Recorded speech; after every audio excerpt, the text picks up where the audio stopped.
నీకు శాశ్వతమైనటువంటి కీర్తిని, ప్రతిష్టని, ఇహపర సుఖాలను అందించేది కేవలం ధర్మం మాత్రమే.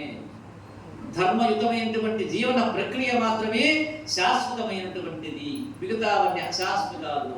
కాబట్టి ధర్మాన్ని సంగ్రహించడానికి నీవు ప్రయత్నించు అని చెప్పి మనకి ఉపనిషత్తు చెప్తోంది. కాబట్టి నశించే దేహాలతో ఏర్పడిన సంబంధాలు అంతమయ్యేవే ఏదో ఒక రోజు. ఈ సత్యాన్ని గ్రహించలేక అజ్ఞానులు శోకిస్తారు. మీరు ఒక 100 సంవత్సరాలు ఇలా ఏడుస్తూ కూర్చున్నా ఈ సుయజ్ఞుడు బ్రతికి రాడమ్మా, లేచి కూర్చోడు అని చెప్పి ఆ యొక్క బాలకుడి వాక్కులు విని సుయజ్ఞుడి పరివారం తెలివి తెచ్చుకొని తమ యొక్క కర్తవ్యాన్ని నిర్వహించారు. తర్వాత దహన క్రియలు చేసేశారు సుయజ్ఞుడిని. హిరణ్యకశిపుడు తల్లితోటి చెప్పాడు ఈ కథని. అజ్ఞానం చేత జీవులు నావాలు ఇతరులు అనేటువంటి భేదభావం చూపుతారు కానీ తల్లి యథార్థం తెలుసుకుంటే అంతా ఒకటే కదా అని చెప్పి తల్లిని, తమ్ముణ్ణి, పరివారాన్ని ఉరడించాడు. హిరణ్యకశిపుడు త్రిలోకాధిపత్యాన్ని చెగించుకొని జరామరణాలను జయించాలనే కోరికతోటి మందర పర్వత సానువులకు వెళ్ళి ఘోరమైన తపస్సు చేశాడు. అలా తపస్సు ఆచరించి ఒంటికాలి మీద బొటని వేలి మీద నిల్చొని 2 చేతులు పైకెత్తి ఆకాశం వైపు దృష్టి నిలిపి కఠోరమైన దీక్షతో తపస్సు చేయసాగాడంటే హిరణ్యకశిపుడు. అతని శిరస్సు నుండి అగ్ని జ్వాలలు చెలరేగుతూ ఉన్నాయి. భూమండలం అదిరిపోతోంది. సముద్రాలు అల్లకల్లోలమైపోతూ ఉన్నాయి. నక్షత్రాలు గతి తప్పుతూ ఉన్నాయి. గ్రహాలు వాటెంబట వాటి కతులు తప్పి తిరుగుతూ ఉన్నాయి. మాడిపోసాగుతున్నాయి ప్రాణకోటి అంతా కూడా. విశ్వమంతా తల్లడిల్లిపోతోంది. దేవతలు భీతి చెంది బ్రహ్మదేవుణ్ణి శరణు వేడారడయా. బ్రహ్మగారు ఇదిగో హిరణ్యకశిపుడు అమితమైనటువంటి తేజో సంపన్నుడై తపస్సు ఆచరిస్తూ ఉన్నాడు. గుళ్ళోకాలు దత్తరిల్లిపోతున్నాయి. ఏం చేయాలి మమ్మల్ని? హిరణ్యకశిపుడి తపస్సు విరమింపజేయమన్నారు. వీళ్ళంతా వేడుకున్నారు. అసురునికి భయపడి పారిపోయి దాక్కున్న దేవతలు వాడు తపస్సుకి వెళ్ళిన తర్వాత తిరిగి వచ్చి తమ తావుల్ని వశపరుచుకున్నారు.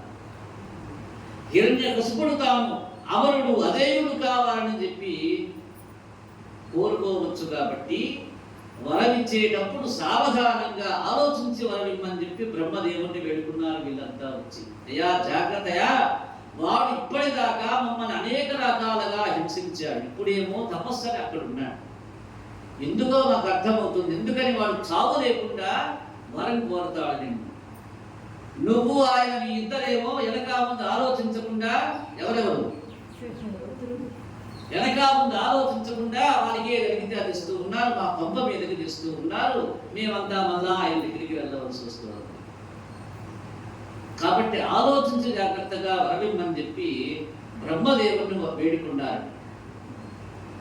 విధాత అభయం ఇచ్చాడు వాళ్ళకి. సరే నేను చూస్తాను లేపమన్నాడు. భృగువు, దక్షుడు మొదలైన పెద్దల్ని తీసుకుని మందర పర్వతం దగ్గరికి వెళ్ళాడు. హిరణ్యకశిపుడు 1000 దివ్య సంవత్సరాలు దేహధ్యాస లేకుండా, అంటే శరీరం ఏమైపోయిందో ఆయన చూసుకోలే. నిద్రాహారాలు, దప్పికలు ఏమీ లేవు. తపోనిష్టలో ముగ్గుడై ఉన్నాడు. అతని శరీరంలోని రక్త మాంసాలని చీమలు, కీటకాలు తినివేస్తూ ఉన్నాయి. చుట్టూ పుట్టలు కట్టేశాయి. దాని మీద గడ్డి, వెదురు తుప్పలు మొలిచినా అతని శరీర కాంతి సూర్యరశ్మిలాగా తేజస్సుగా కనిపిస్తోంది. అది చూసి విధాత అయినటువంటి బ్రహ్మగారు ఆశ్చర్యపోయినారు. వీడి దుప్పదేగా వీడు ఇంతటి తపస్సు ఎలా చేస్తూ ఉన్నాడురా? ఓ దానవేంద్ర, ఇక నీ యొక్క తపస్సు చాలించవయా, నేను వచ్చేసానన్నాడు. ఇంత ఘోరమైన తపస్సుని ఇంతవరకు ఎవరు చెయ్యరా? నేను చూసా, అనేక మందికి వరాలు ఇచ్చారు. నీ తపస్సుకు సంతోషిస్తున్నాను రా, నీ కోరిక ఏమిటో చెప్పమన్నాడు. తీరుస్తాను రా అన్నాడు. తన కమండలం నుండి నీరు తీసి ఆ పొట్ట మీద చల్లేశాక ఆ బ్రహ్మగారు తపస్సు విరమించి సంపూర్ణ దేహ సౌష్ఠ్యంతో సుందర విగ్రహుడై సూర్యునిలాగా విరిసిపోతూ హిరణ్యకశిపుడు బయటకు వచ్చాడు. వాడలా వస్తూనే వాటికి శ్రీహరి శత్రువు కాబట్టి, బ్రహ్మదేవుడే ఆరాధ్య దైవం కాబట్టి, అందుచేత బ్రహ్మదేవుని పాదాలకి శిరస్సుతో నొక్కి ఆయన్ని అనేక ప్రియవచనాలతోటి స్తుతించి అడుగుతూ ఉన్నాడు. ఓ సృష్టికర్త, నీ దర్శన భాగ్యం చేత నా జన్మ పావనమైందయ్యా, వరాలను ఇస్తావని చెప్పి కోరుకుంటున్నాను, అనుగ్రహిస్తావని నమ్ముతూ ఉన్నాను. అడిగేది జాగ్రత్త విను ఓ పితామహ, ఓ దేవ పితామహ అన్నాడు. దేవతలందరికీ నీవు తండ్రివి, అయితే శ్రద్ధగా విను నేను అడిగేటువంటి. శ్రద్ధగా ఉన్నాడన్నాడేమిటి అంటే ఒకటి కాదు, పెద్ద లిస్ట్ ఉందేమో అనుకున్నాడు. శ్రద్ధగా వినమంటున్నాడంటే ఏదో పెద్ద లిస్ట్ ఉందని చెప్పి అలర్ట్ అయినట్ట. వాళ్ళు హెచ్చరించారు ముందుగానే. ఎవరు? దేవతలు. జాగ్రత్తగా ఏది పడితే అది ఇస్తూ ఉంటారు, మా కొంపలు మునుగుతున్నాయి. నేను ముల్లోకాలలో ఎక్కడికి వెళ్ళినా విజయమే కలగాలి ఓ బ్రహ్మ అన్నాడు. మొట్టమొదటి నీ చేత సృష్టించబడిన ఏ ప్రాణి చేతనైనా నాకు చావు రాకూడదు. రెండవది ఏ ప్రాణి నన్ను చంపకూడదు. గాలిలో గాని, నీటిలో గాని, నింగిలో గాని, నిప్పులో గాని, నేలపై గాని, ఇంట బయట గాని, చీకటి వెలుగుల్లో గాని, అస్త్ర శస్త్రాలతో గాని నాకు మరణం రాకూడదు. ఎన్నున్నాయి? పెద్ద విషయం వచ్చింది వాళ్ళు. దేవ దానవ నర జంతు నాగులలో ఎవ్వరి చేత చావు ఉండకూడదు నాకు అన్నాడు. ఇంకా చెప్తూ ఉన్నాడు, ఇలాంటి జీవితం నాకు ప్రసాదించవయ్యా ఓ బ్రహ్మ అని పెద్దగా కేక పెట్టాడు. చూడాలి అంటే మానేస్తావేమో ఇన్నడిగానని చెప్పి ముందే ఇస్తానన్నావని చెప్పి గుర్తు చేస్తూ ఉన్నాడు. ఏమేమి అడిగాడు? ముల్లోకాలను శాసించగలవు బ్రహ్మ, నీవు దేవతలకి తండ్రివి అని చెప్పి గుర్తు చేశాడు ముందే. అంత మాత్రం చేత నేను అడిగింది వదిలేస్తావు జాగ్రత్త అన్నట్టుగా. నేను అడిగేది ముందు వాళ్ళని. కాబట్టి నీ చేత సృష్టించబడిన ఏ ప్రాణి చేతనైనా కానీ, చూడండి ఈ విశ్వమంతా ఆయన సృష్టి, ఏ ప్రాణి ఉంది? ఇంకోటి అన్నాడు, ముల్లోకాలలో ఎక్కడికి వెళ్ళినా విజయమే నాకు కావాలన్నాడు. నాకు చావు ఉండకూడదు అన్నాడు.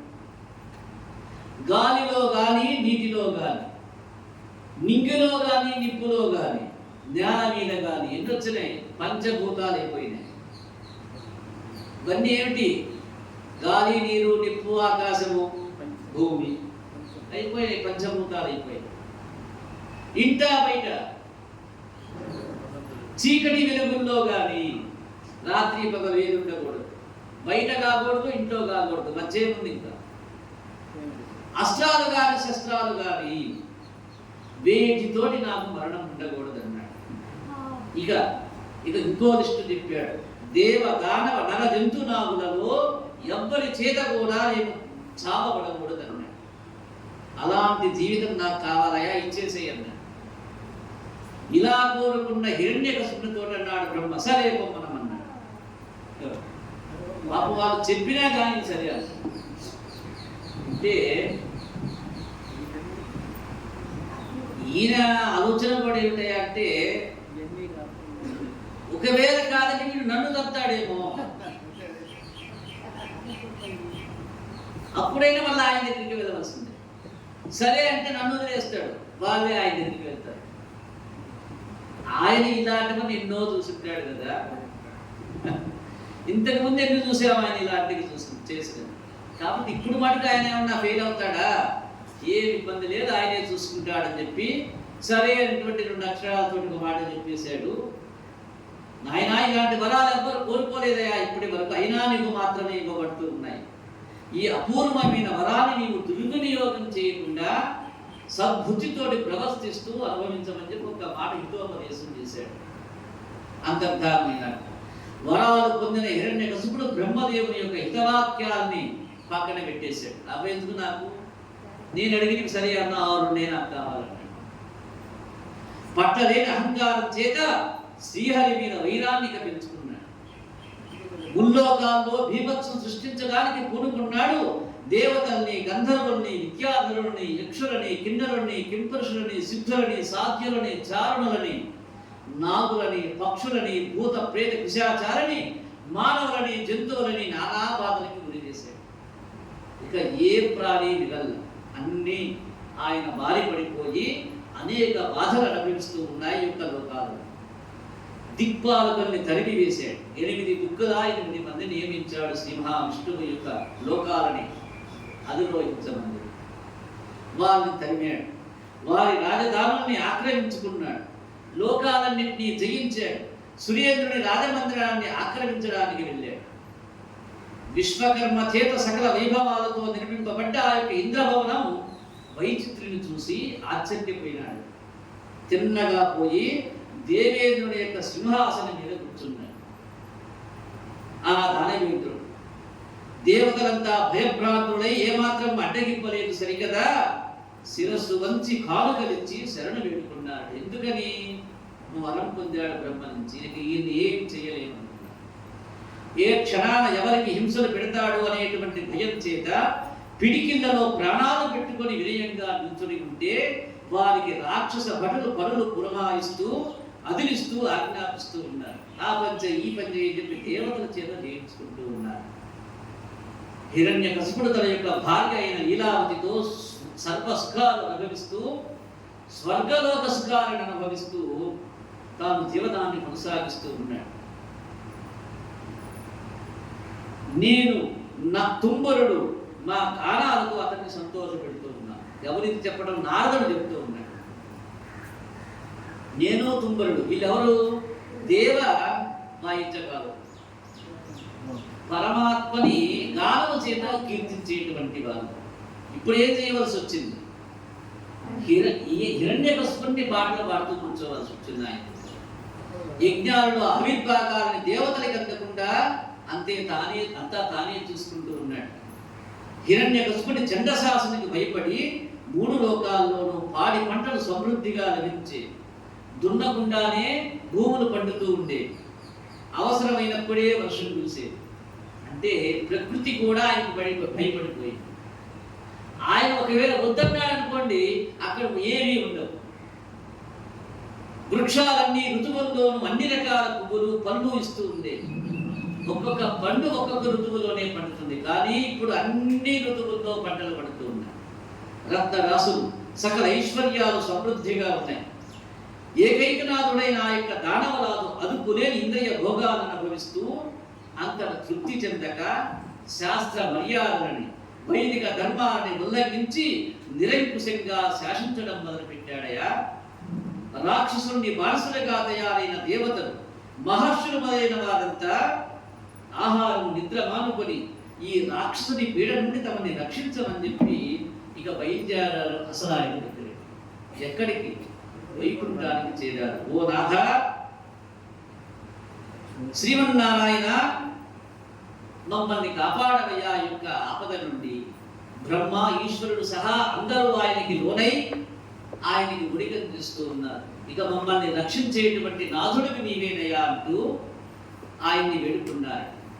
అప్పుడు ఆకాశం నుండి వినపడింది, దేవతలరా భయపడకండి రా, నాకంతా తెలుసు.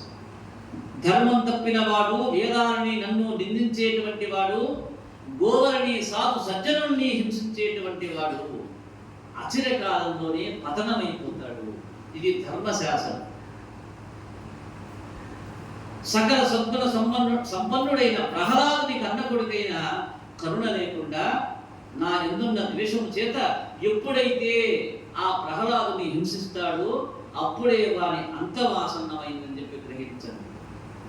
అంతవరకు ధైర్యాన్ని వహించి మీ యొక్క జీవనాన్ని కొనసాగిందని చెప్పి మీకంతా శుభం కలుగుతుంది, నేనున్నానని చెప్పి శ్రీమన్నారాయణుడు ఆ యొక్క దేవతలకందరికీ అభయహస్తాన్ని అందిస్తూ ఉన్నాడు. జైరమారణ గోవింద, ప్రహ్లాద వరద గోవింద, నారద వరద గోవింద, తుంబుర వరద గోవింద, అహల్య వరద గోవింద గోవింద.